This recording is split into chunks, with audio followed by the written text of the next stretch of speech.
because they just don't make it in Gen Pop. They just don't. My uncle was telling me about a time where he served with a guy who had a slit on his neck from ear to ear that he didn't notice at first because it happened in the bend of his neck. Please subscribe. You actually rung Dinosaur Adventureland and spoke to the dumbass then, did you? Yeah, I mean, I called him and grilled him about what was going on with Chris Jones, and of course, he was like, "Nothing's happening. He's a great person. All that stuff they talked about him was all made up, and nothing really happened. Nothing happened. That kid's fine. He's great. Christopher Jones is a good man of God. Well, if that's a good man of God, then I don't want to be. I don't want to be a good man of God." So yeah, exactly. But that's what I mean. That's Kent Hovind to a T, isn't it? He just can't seem to accept responsibility for anything, even if it's something he hasn't done himself. He still seems to feel the need to defend the worst kind of people that anyone could defend. I really wish we could get away from that, because we see it other places, and again, not going to get down that rabbit hole, but I wish people would get away from, well, because he's my friend, everything he does is okay. No, I've got buddies who've done some fucked up shit, and I'm like, dude, that's fucked up. You don't do that. You need to make amends. And I can't fuck with you anymore, because if this is how you're going to live your life, then, go do that. You do that over there. I'm not going to be involved with that. Just period. Yeah.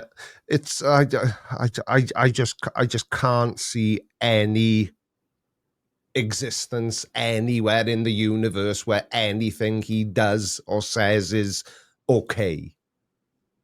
No. And again, if it were just, dinosaurs and we're alive with Moses, whatever, I don't give a shit. Yeah. But it's, hey, here's a convicted, child harmer. Come on down and bring some kids with you. Hey, here's some kids you can hang out with unsupervised. I don't give no, man. That's come on. What are we doing? Even if, here's the thing, even if you believed that he was, innocent of all the things, like there was wrongful charges and whatnot, even if that is the case, let's say, for instance, that Chris Jones was wrongfully convicted. Let's just agree to disagree on that, or whatever. Let's, for the sake of argument, we'll say Jones was innocent of everything. The simple fact that he's been convicted of now puts you in a position where if you harbor that and you aid in that type of behavior, you yourself are opening yourself up to litigation. So why not be like, hey, look, Chris, you can come down, but I need to know in advance when you're coming so I can make sure all the kids are gone. And obviously you can't bring kids with you. This, safeguard this shit. I just don't understand. Yeah. So Kettle says his guess is that Kent Hovind owed Jones a favor. I'm curious as to what that favor would be.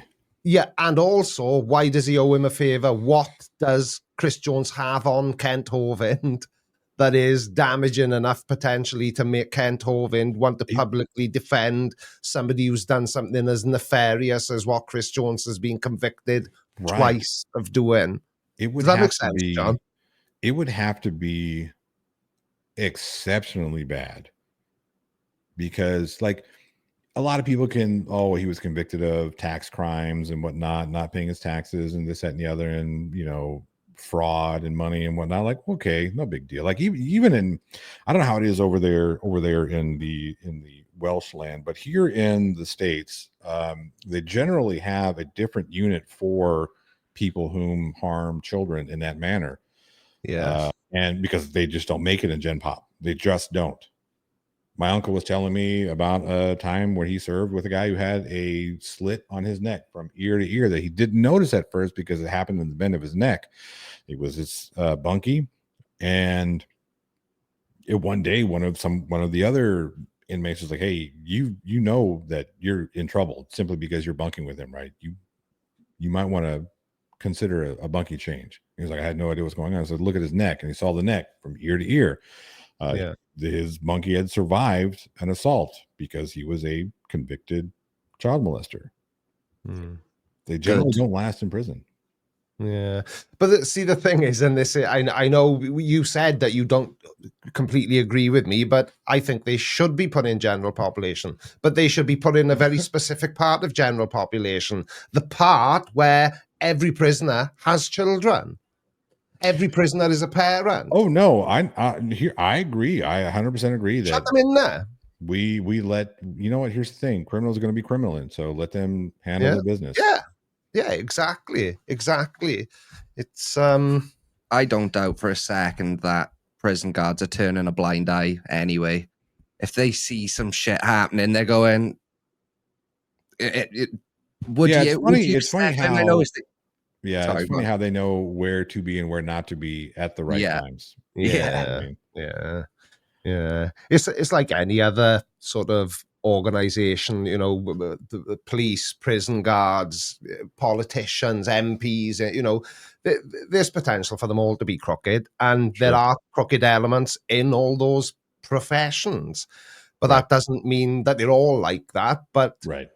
in the case of the prison service, hopefully enough of them are, Yeah. so that, you know, Yeah. And here's the thing, appropriate it's not justice even can be about dished being out. corrupt and crooked as a prison guard. You got to remember, prison guards are outnumbered at best 10 to 1. Massively. At best Yeah. 10 to 1. Yeah. So, you know what I mean? Let them do what they're going to do, because you can't stop them.